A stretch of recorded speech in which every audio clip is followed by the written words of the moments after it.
환자들이 진료실에서 가장 궁금해하는 게 아니 옆집 아줌마는 약을 먹는데 나는 왜 주사를 맞고 있느냐, 아니면은 반대로 아니, 주사를 맞고 있는데 옆집 사람은 나는 왜 약을 주느냐, 막 이렇게 서로 이렇게 비교를 하시는 경우가 많습니다.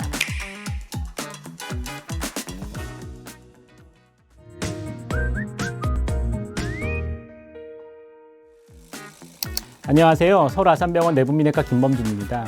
내기의 닥터와 함께하는 골다공증 인식 개선 프로젝트로 골다공증에 관한 기사를 여러 개 가지고 왔는데요. 어떤 내용인지 살펴보고 팩트 체크를 한번 해보도록 하겠습니다. 뉴스를 읽어주는 의사, 지금 시작합니다. 골다공증 치료제, 환자 상황에 맞는 선택이 중요.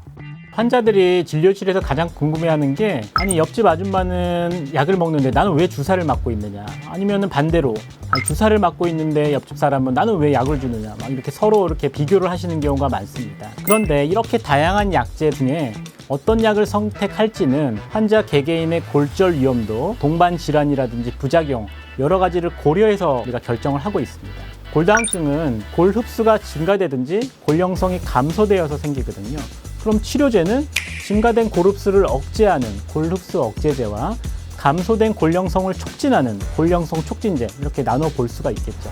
골 흡수 억제제에는 비스포스포네이트, 데노스밤, 선택적 여성 호르몬 수용체 조절제, 여성 호르몬이 포함되고요. 골 형성 촉진제에는 로모소스밥과 테리파라타이드 등 주사제가 포함되어 있습니다. 모든 약제가 효과적이지만 1차적으로는 보험 급여가 되는 골 흡수 억제제가 가장 많이 사용되고 있습니다. 골 흡수 억제제 중에서도 비스포스포네이트와 데노스밥이 가장 널리 사용되고 있는데요. 사실 각 약에 장단점이 있기 때문에 어떤 약이 더 우월하다 이렇게 얘기하기는 어려울 것 같고, 환자의 골절 위험도나 여러 가지 상황에 맞추어서 약제를 선택하는 것이 중요하겠습니다.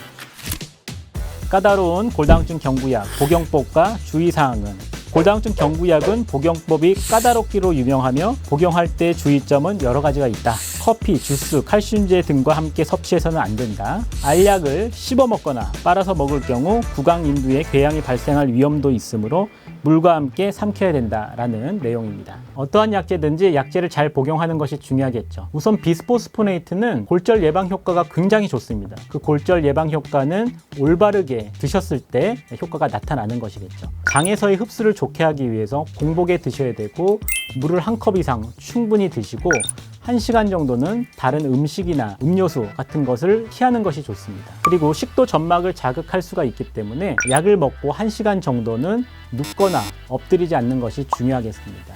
이렇게 잘 복용하시면은 골절 감소 효과가 매우 뛰어나기 때문에 좋은 결과로 이어질 것으로 생각이 됩니다. 골다공증 치료제의 부작용, 턱뼈 괴사 이슈. 골다공증 치료제는 골절의 위험을 크게 낮추는 효과로 잘 알려져 있다. 하지만 턱뼈 괴사의 우려 때문에 골다공증 치료제를 꺼리는 환자들이 늘어나고 있다. 골다공증 치료제는 이상하리만큼 괴담 수준의 잘못된 정보를 가지고 있는 경우가 많은 것 같습니다. 치과 치료 중에서 스케일링이나 떼우거나 신경치료는 골다공증 치료와 전혀 무관합니다. 역시 뼈를 만드는 효과가 있는 로모소스밤이나 테리파라타이드, 턱뼈 괴사에는 무관합니다. 단지 우리가 항암제나 스테로이드 같이 뼈에 안 좋은 약제를 사용하거나 당뇨병이 있는 고위험군 환자분들 중에서 강력한 골 흡수 억제제를 장기간 사용했을 때 발치나 임플란트 같은 침습적 치료를 하였을 경우 약 10,000명당 3, 4명 정도로 턱뼈 괴사 이슈가 있는 것은 사실입니다. 그런데 이 10,000명당 3, 4명은 치명적인 교통사고를 당할 확률보다도 적습니다. 반면에 치료를 하지 않았을 때 골절이 생길 위험은 그것보다 1000배 이상 높은 거죠. 결국에 굉장히 드문 부작용 때문에 두려워서 치료를 하지 않다가 골절이 생겨버려서 사망률이 증가되고 삶의 질이 떨어진다. 이런 일이 있어서는 절대로 안 되겠죠. 특히나 데노스밥 같이 6개월에 한 번 맞는 주사, 지금 많이 사용하고 계신데요. 그 주사는 약제를 쓰다가 중단하면 골절 위험이 현저히 올라가게 돼 있습니다. 그래서 치과 치료가 예정돼 있으시다 하는 경우에는 반드시 주치의 선생님과 상의하여서 치료 일정을 조절하시는 것이 중요하겠습니다. 골다공증 치료의 궁극적인 목적은 골절을 예방하는 것이지만 골절을 완전히 없앨 수는 없겠죠. 현실적인 목적은 골절의 위험을 최소화하는 것이고, 이를 위해서는 고혈압이나 당뇨처럼 완치가 가능한 병이라는 개념보다는 나이가 들면서 지속적으로 관리가 필요한 만성 질환이라 이렇게 보는 관점이 맞겠습니다.